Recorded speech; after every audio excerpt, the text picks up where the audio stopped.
The galaxy didn't change overnight. It changed quietly, almost imperceptibly. Kara Bennett noticed it first, not in a grand declaration, but in the subtle shifts within the daily reports. Trade routes were rerouting. Alien patrols that once skirted human space now avoided it entirely. Messages that used to arrive with clockwork precision now trickled in late, or sometimes not at all. No one said the words out loud, but the truth was beginning to crystallize. The galaxy was starting to fear humans. On the human colony of New Horizon, Kara stood in the heart of the command center, watching holographic maps pulse in the cool air. The spread was undeniable. Human settlements were blossoming across the star charts faster than anyone had predicted. Worlds once dismissed as uninhabitable were now alive, teeming with cities, farms, and sprawling shipyards. Humans, once again, had adapted where they were supposed to fail. Kara crossed her arms, her expression calm but her mind racing.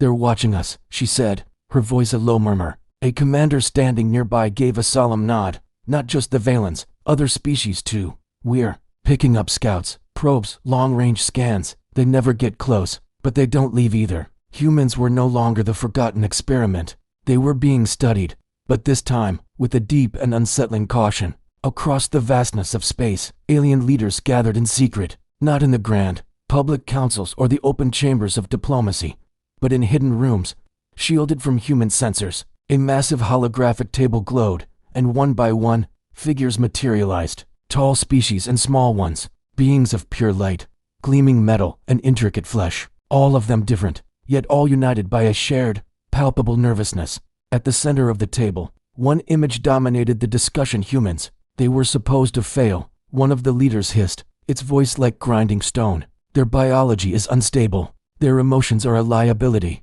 but they survive everything. Another replied, its form shimmering anxiously. Poison, extreme pressure, war, isolation. They adapt faster than our predictive models can even adjust.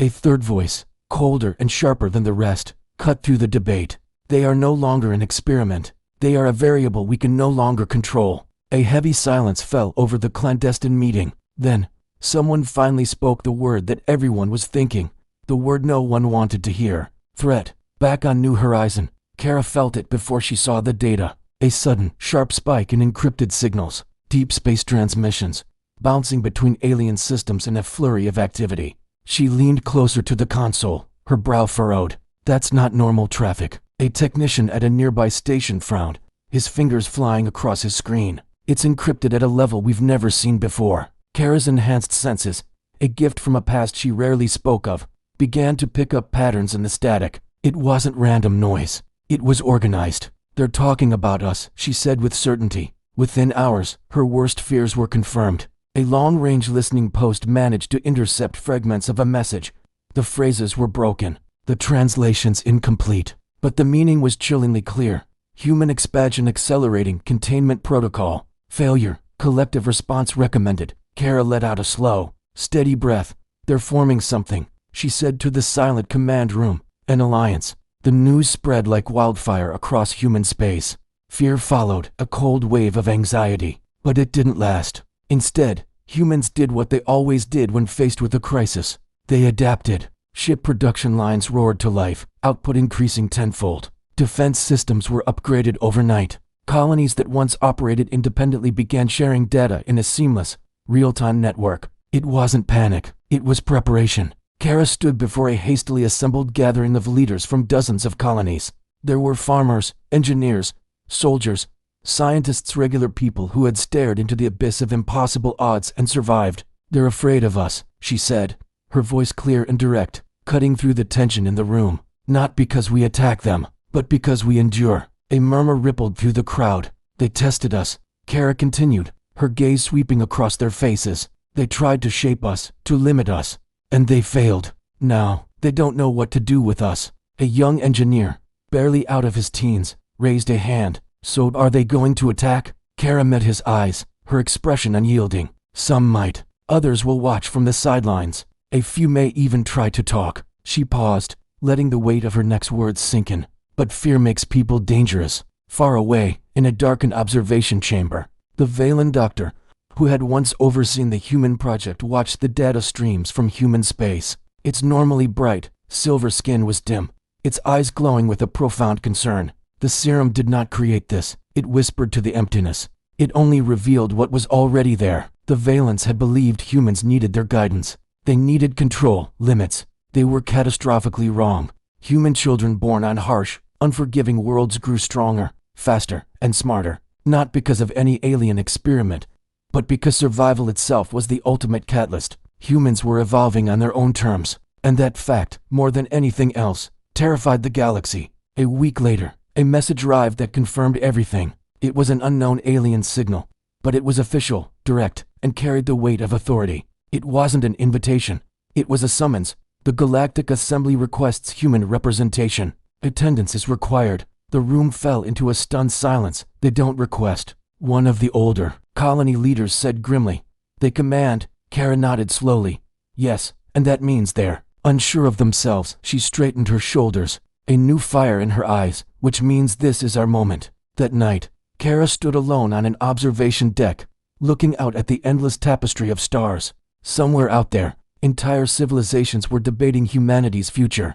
They were arguing whether humans should be limited, contained, or simply removed. She allowed a faint smile to touch her lips. They still didn't understand. Humans were not aggressive by nature, but pressure changed them. Threats sharpened them. Fear forced them to grow. For generations, the galaxy had pushed humanity into a corner, forcing it into a constant state of survival. And it was in survival mode that humans always evolved the fastest. As the first ever human diplomatic ship prepared for its historic launch, new whispers began to spread through the alien systems. They weren't whispers of contempt or dismissal anymore. They were whispers of caution. Humans don't retreat. Humans learn. Humans remember. And one final, chilling truth echoed through the hidden councils and across the silent stars. The galaxy was no longer dealing with victims of a failed experiment. It was dealing with survivors. And survivors, once awakened, were impossible to stop. The Galactic Council chamber had never been this quiet. The room was massive, floating in open space, surrounded by stars. Seats made of stone, metal, and light formed a wide circle. Each seat belonged to a different species, some ancient, some powerful, some afraid, and one seat had been empty for a very long time, the human seat. Now, it was no longer empty. Kara Bennett walked forward alone. Every eye in the chamber followed her. She wore no armor and carried no weapons. Just a simple uniform with the human symbol on her chest. Her steps were calm, steady, and confident. Some aliens leaned forward with curiosity, others leaned back with fear. The silence felt heavy. "This is the human representative," announced the council speaker, a being of shifting blue light. Kara Bennett. Whispers filled the chamber instantly. "That's her," some voices said. "The one who survived the serum. The one who escaped the Valens." Kara stopped at the center platform. She did not bow or show weakness. She simply stood and waited. "I was summoned, so I came," Kara said clearly. A low rumble moved through the room. Humans were direct, and that made many aliens uncomfortable. An elder from the Valen species rose slowly. Its silver skin shimmered under the lights. "Humans are expanding too fast," it said. "You settle worlds that kill other species." The elder continued. "You adapt where you should fail. This disrupts galactic balance." Kara nodded once. "We call that survival," she said. Murmurs spread again. Another council member spoke. "A massive reptilian being. Your species was classified as fragile, short-lived, and emotion-driven." Kara looked straight at it. "And yet we're still here," she said.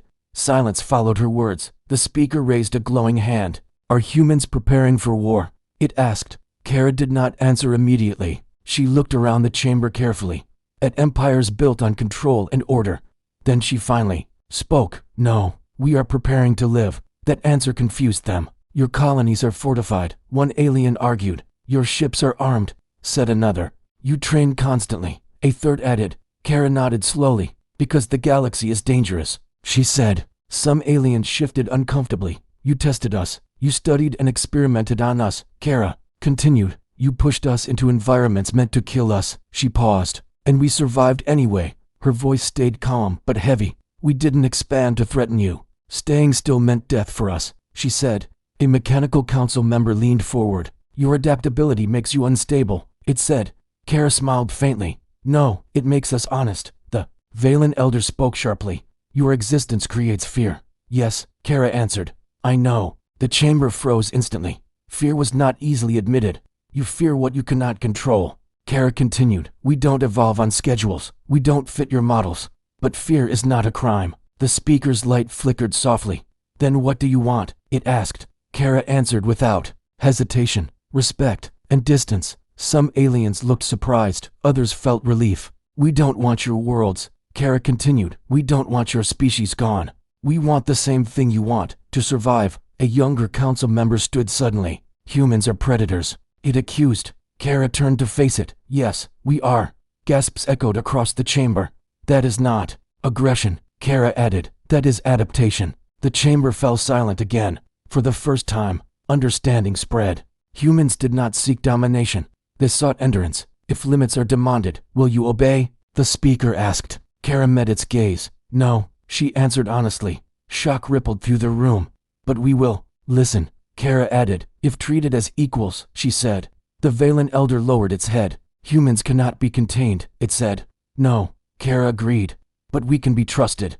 The speaker looked around the chamber. Fear was still there. But now there was respect. Humanity will be recognized. The speaker announced, as an adaptive species, it said. The words echoed loudly. Adaptive species. Kara exhaled slowly. As she turned away, a signal came through. Unknown fleets moving. Scouts warned. Not council ships, the voice added. Kara's eyes hardened instantly. Some species had listened.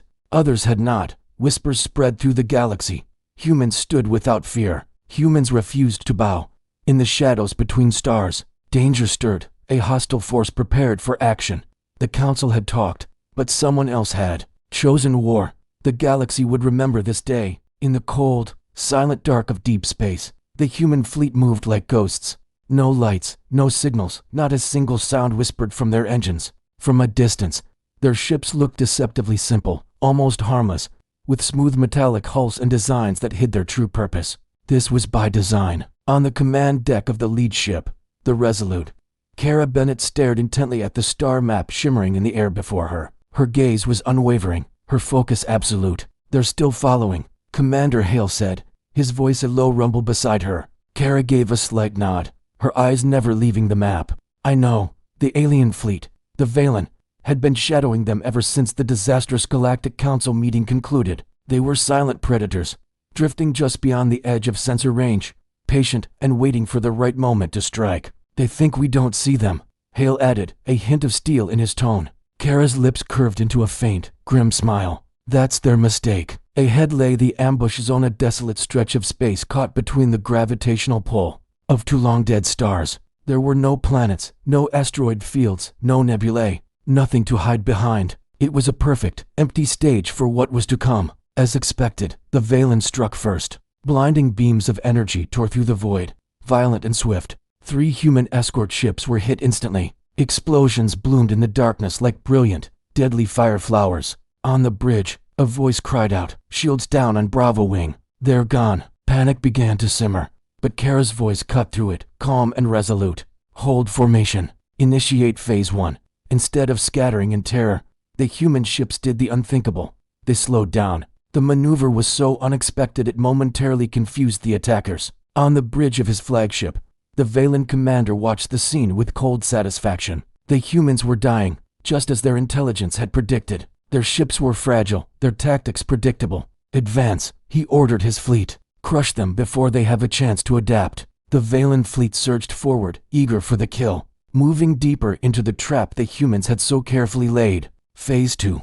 Kara commanded, her voice steady. Suddenly, the 3 destroyed human ships reappeared on Valen sensors, intact, alive. The fiery explosions had been nothing more than illusions, holographic projections, designed to mask the real ships as they slipped into advanced stealth layers. The Valen commander froze, his predatory confidence shattering. "What?" he hissed, his voice laced with disbelief. "That's impossible." Then, the human fleet burst into motion.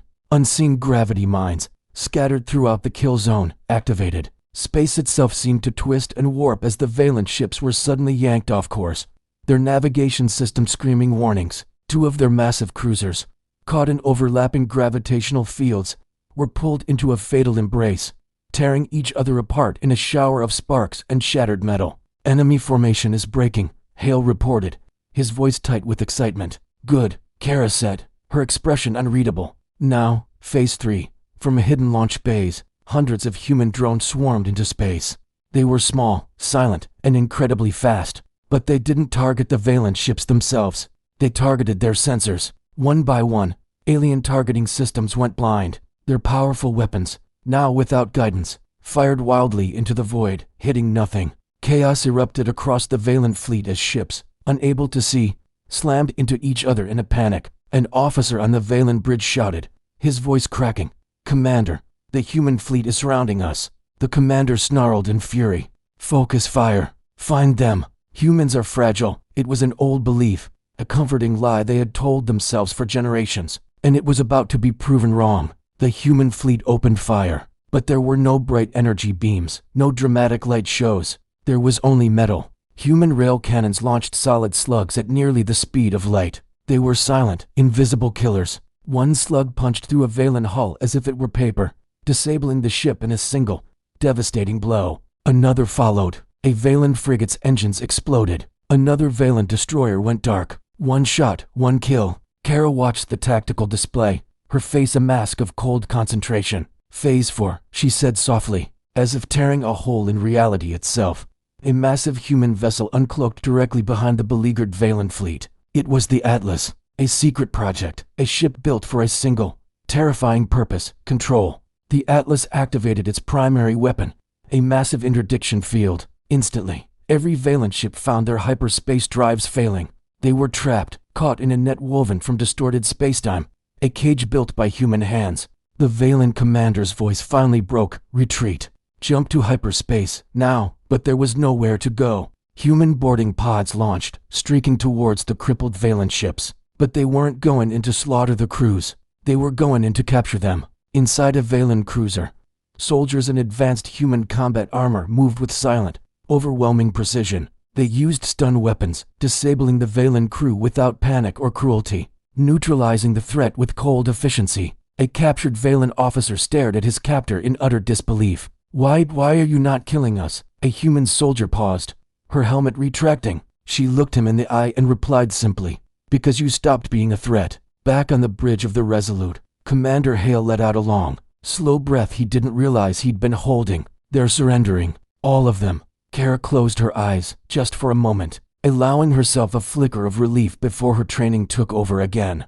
This felt too easy. "Scan everything," she ordered, her voice sharp once more. "I want a full sweep of this sector. No surprises." And that's when it happened. A distortion spike, far off the charts. "Unknown signal," the sensors officer shouted. "It's massive." Before their eyes, space itself seemed to tear open. Something emerged from the rift, something enormous, ancient, and utterly alien. It was a fleet that dwarfed both the humans and the Valen. The ships were shaped like jagged, obsidian blades, their hulls covered in the scars of forgotten wars that predated humanity itself. A voice, deep and distorted by raw power, echoed across the Resolute's bridge. It didn't feel like a transmission. It felt like a violation. "Humans," it rumbled, the word itself a judgment. "You have revealed yourselves." Kara stepped forward, her small frame defiant, before the holographic representation of the gargantuan fleet. "And you are?" she challenged. The voice seemed to smile, a cold, predatory sound. A heavy silence fell over the bridge. Hale whispered, the words barely audible. This wasn't part of the plan. Kara's face hardened into a mask of pure determination. "No," she said. "But we adapt." The ancient fleet didn't attack, not yet. They were watching, observing. "You turned an ambush into a trap," the ancient voice continued, a note of what might have been curiosity in its tone. "You turned weakness into a weapon." Kara's chin lifted. "That's what humans do." There was a long pause, a silence that stretched for an eternity. Then, the voice spoke one last time. "You will be tested."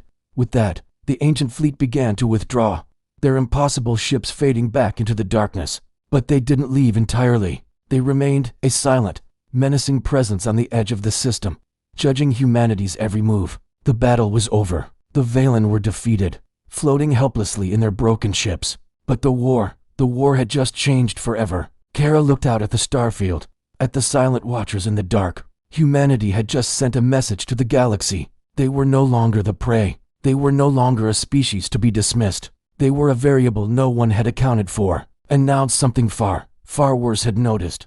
The ancient fleet did not leave. It stayed at the edge of space like a shadow that refused to fade. Human ships regrouped slowly, Repairs began. Wounded crew were treated, but no one felt relief. Every sensor was locked on the massive shapes watching them. Kara Bennett stood alone on the bridge of the Resolute. "They're waiting," Commander Hale said quietly. "For what?" an officer asked. Kara answered without turning. "For us to make a mistake." The ancient voice returned, echoing through every human channel at once. "Humanity," it said. "You have survived where others failed. You have adapted where others broke." The voice paused. "But survival alone is not enough." A holographic star map appeared in the center of the bridge. Entire regions glowed red. "These are dead civilizations," the voice continued. "They were strong. They were smart. They believed themselves worthy." The red lights vanished. "They are gone," Hale swallowed. "What do they want from us?" Kara stepped forward. "Say it," she said calmly. "What is the test?" The ancient fleet shifted. Space itself bent slightly around them. "You will face a trial," the voice said. "Not of weapons, not of technology." Kara narrowed her eyes. "A trial of choice." The map changed again. 3 human colonies appeared, real-time feeds. Civilians, families, children. Kara's heart tightened. "These worlds are vulnerable," the voice said. "You may defend only one." The bridge erupted. "That's impossible. They're too far apart. They're forcing us to choose who lives." Kara raised her hand. Silence returned. "You think this proves something," she said to the ancient presence. "What?" "That you are no different." The voice replied. "All species choose themselves." Kara looked at the colonies again.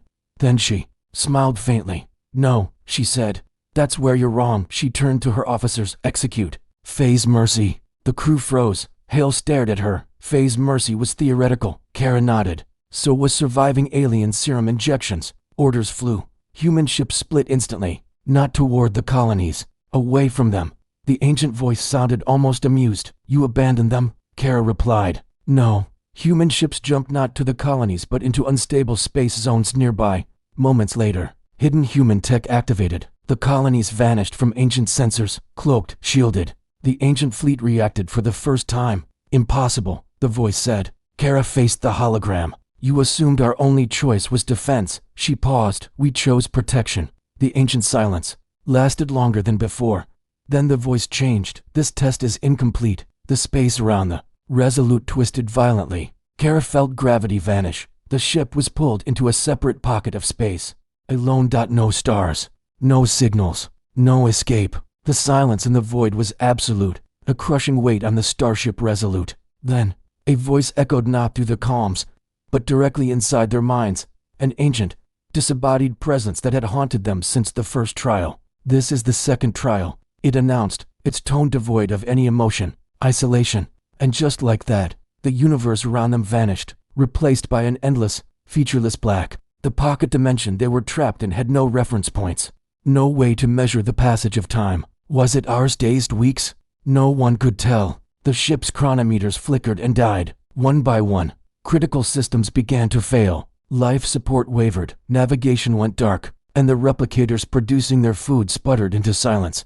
The supplies they had were finite, and the specter of starvation began to loom. The crew grew tired, their faces etched with exhaustion. But something crucial was missing from the equation: desperation. There was no panic, no infighting. That was thanks to Kara. She gathered what was left of her senior staff in the dim, flickering light of the bridge. Her voice was calm, steady, a beacon in the oppressive darkness. "We don't panic," she said, her eyes meeting each of theirs. "We think, we work, we survive." Her words weren't a plea. They were a command, an affirmation of their identity. And so they began.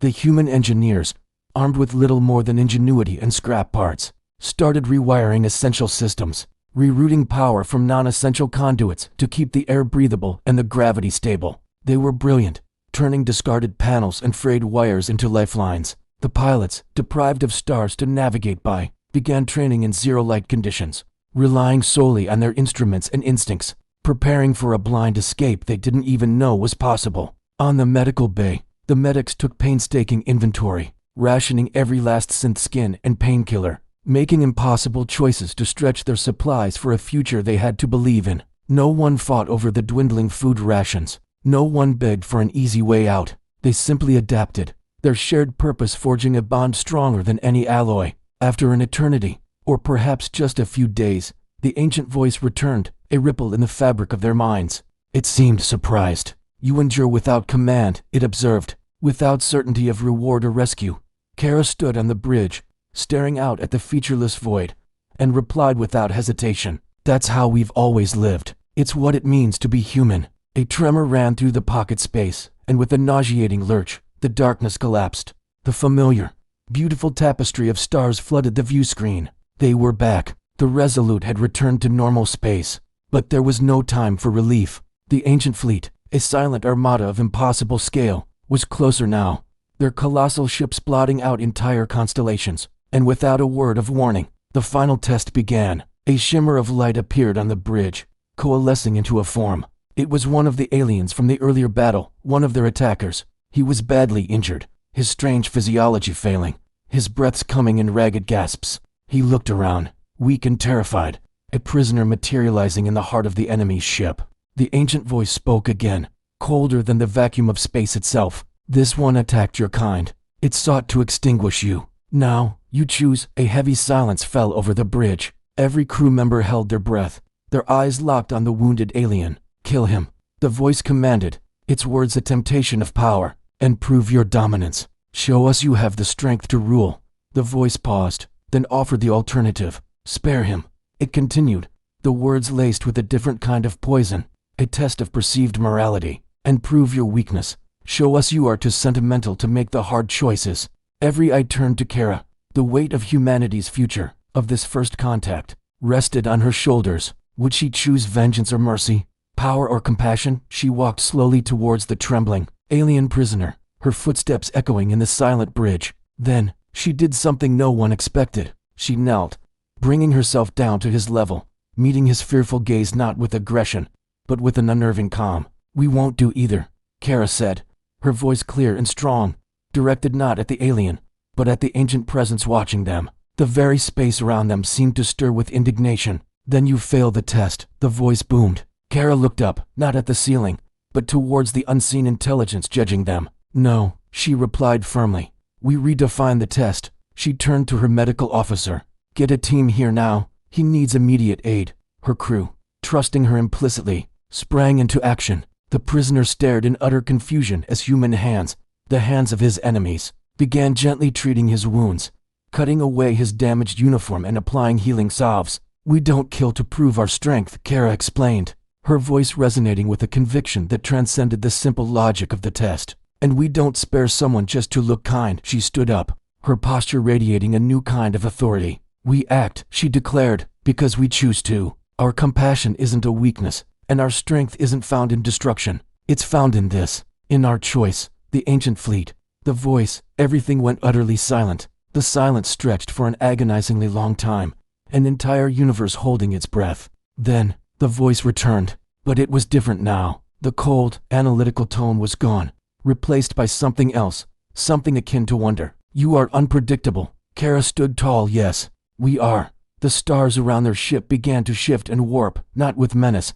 but with a slow, deliberate grace. The ancient fleet was moving. "We do not grant you judgment today," the voice said, the words echoing with newfound significance. "We grant you our attention." One by one, the colossal ships began to withdraw, fading into patches of distorted spacetime, vanishing back into the darkness from which they came. A final message resonated in their minds before the last ship disappeared. "But understand this, humanity. You are no longer unseen." Kara watched them go, the last ripple of their departure smoothing over the starfield. It wasn't victory. It wasn't defeat. It was something else entirely. Recognition. Beside her, Hale let out a breath he didn't realize he'd been holding for minutes. Did we pass?" he asked, his voice barely a whisper. Kara's gaze remained fixed on the endless sea of stars, a universe that now knew their name. "We survived," she said softly. "That's what we do." And far beyond the charted regions of human space, in a place untouched by time, ancient beings watched their silent screens in contemplation. For the first time in millennia, they were uncertain, and for humanity, that was the greatest victory of all. The galaxy did not sleep after the ancient fleet left. It whispered, across star systems, across trade routes, across hidden stations. One message spread faster than any ship ever could. Humans were tested, and they did not break. On worlds far from human space, leaders gathered in emergency meetings. Screens showed recordings from the ambush, from the trial, from Kara Bennett standing unafraid before ancient power. Fear grew, not loud fear, quiet fear. The dangerous kind, on the world of Tarsus Prime. A council of merchant species argued late into the cycle. They tricked an ambush, one said. They hid colonies from ancient censors. Another replied. They refused to choose who dies. A third whispered. A thin alien with golden eyes spoke softly. Humans are not conquerors. Then what are they? Someone asked. The room fell silent. Survivors, the alien finally said. Elsewhere. Fear turned into planning. Some species increased border defenses, others cut trade with human worlds. A few secretly began building weapons designed for only one purpose: stopping humans. At the same time, something unexpected happened. Ships began to arrive in human space, not fleets. Single vessels, unarmed. The first came from the Kalari Union, small amphibian beings who had lost half their worlds to unstable stars. Their envoy stood before Kara. Bennett on Earth Station 1. We watched the trial, the Kalari said. You protected without control. You endured without cruelty. Kara listened carefully. We seek alliance, the envoy continued. Not protection, partnership. Kara nodded slowly. We don't rule others. That is why we came. The Kalari replied. Soon after, another ship arrived. Then another, a crystalline species who communicated through light patterns. A nomadic trader clan who had survived 3 galactic collapses. A warrior culture who respected strength but feared ancient judgment more. They all said the same thing in different ways. Stand with us. Commander Hale watched the docking bay fill with unfamiliar ships. They're scared, he said. Yes, Kara replied. But they're also hopeful. Not everyone welcomed them. Some human leaders warned against alliances. They'll drag us into their wars, they said. They'll slow us down. Kara addressed them directly. The galaxy already changed, she said. Isolation won't protect us anymore. She paused. But cooperation might, far away, in the shadows of broken systems. Those who feared humans the most began to move. A secret coalition formed. Old rivals set aside hatred for one shared goal: contain humanity. They called themselves the Stability Accord. Their logic was simple. Humans adapted too fast. Humans inspired others. Humans disrupted balance. Balance, to them, meant control. Their fleets gathered quietly. No declarations, no warnings. They planned to strike. Human allies first. Make an example. The first attack hit a Kalari supply convoy. No survivors. The message was clear. Choose humans. And pay the price. The galaxy reacted instantly. Allies panicked. Some considered backing away. Kara called an emergency assembly. Representatives from dozens of species appeared on holographic screens around her. Fear filled the air. They're stronger than us, one envoy said. They're many, another added. They'll wipe us out one by one. Kara waited until the room calmed. Then they've already won, she said. Every eye turned to her. We knew this would happen. Kara continued. Fear always fights first. She leaned forward. The room fell silent, the weight of the moment pressing down on everyone. But humans don't abandon those who stand with us. The words cut through the tension. You don't need to be soldiers, Kara continued, her voice steady and clear. You don't need to fight like us. She let that sink in for a moment. Fight like yourselves. And that's exactly what happened. It wasn't about turning our allies into a mirror image of our own military. It was about amplifying their unique strengths. Human engineers didn't hand over blueprints for weapons. They shared schematics for advanced shield technology, giving our friends the means to protect themselves. Our top scouts didn't install controlling command systems. They helped set up vast interstellar warning networks, ensuring everyone knew when danger was approaching. Our medics didn't teach battlefield surgery. They shared incredible methods for survival and adaptation, tailored to the unique biology of each species. It was about working together, not taking over. Slowly, but with undeniable momentum, the galaxy began to transform. What were once simple trade routes evolved into vital support lines, arteries pumping resources and aid to where they were needed. Most civilian freighters, once just hauling cargo, were retrofitted with sophisticated sensor arrays, becoming the eyes and ears of our growing network. In hidden laboratories and on remote research stations, scientists from a dozen different species, backgrounds you couldn't even imagine, started working side by side.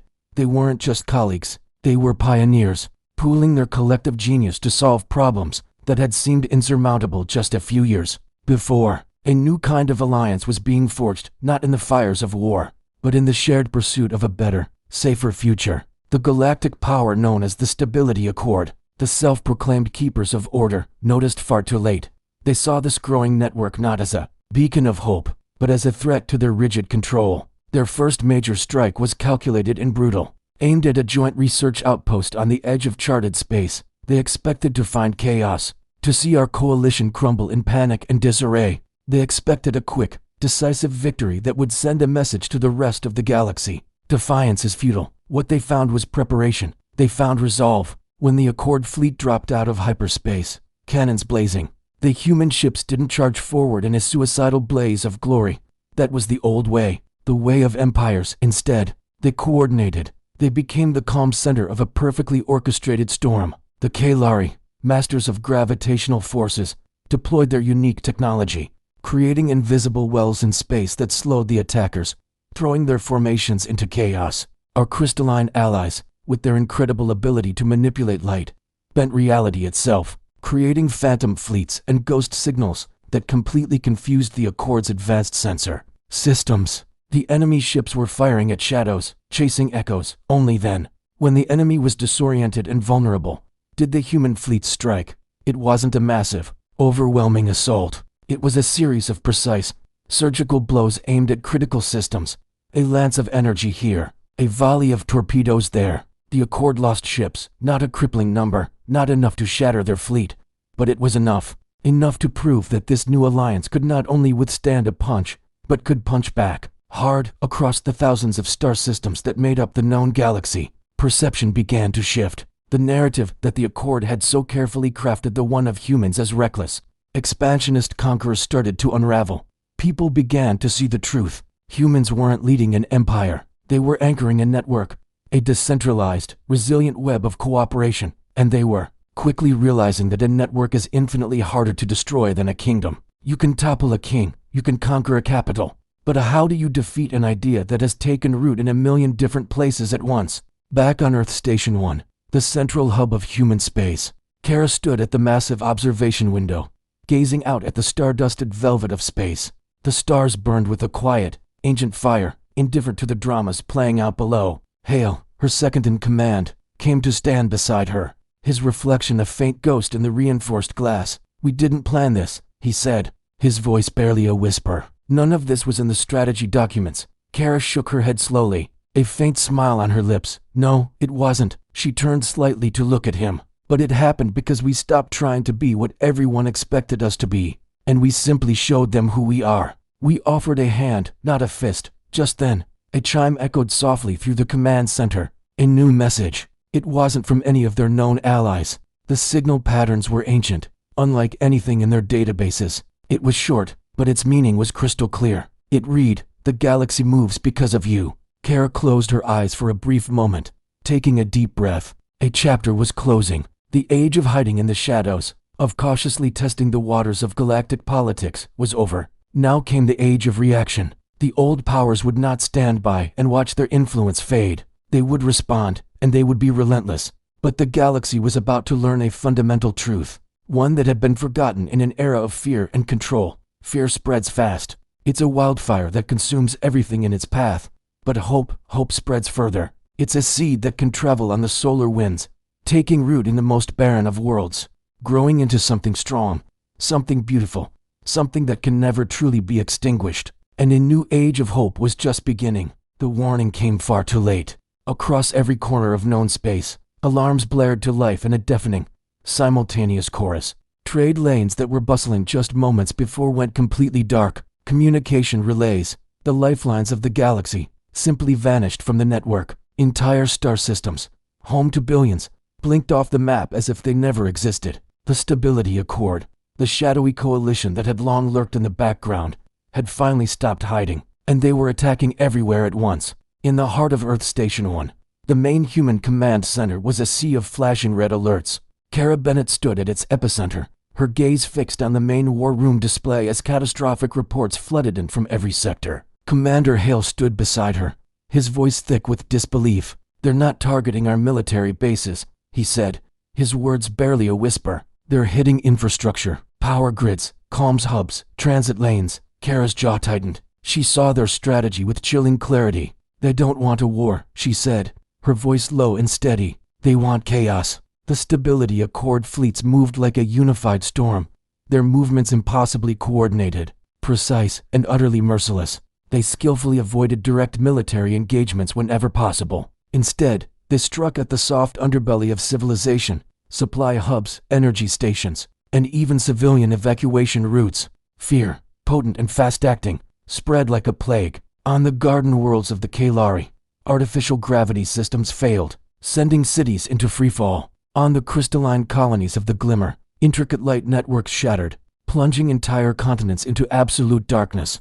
Panic surged as millions scrambled to flee, only to find their escape pods cut off. Across all open channels, a single, cold message began to echo, repeating on a loop. Order must be preserved. Disruption is a disease. Humanity must be contained. Kara stared at the words scrolling across her screen. A flicker of something other than fear crossed her face. They still don't understand us, she murmured, almost to herself. Human fleets launched immediately, but not in one massive, predictable counteroffensive. They moved in countless smaller waves, small task forces of fast ships operating under flexible, decentralized commands.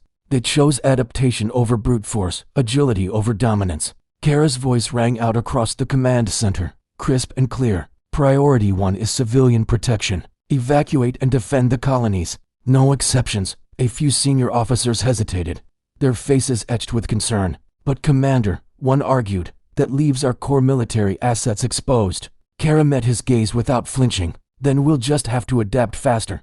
The first major battle erupted near the Helios Gate, a vital jump corridor linking several K-sectors. Accord battleships, colossal and bristling with heavy armaments, poured through the gate. They expected to meet a panicked, disorganized defense.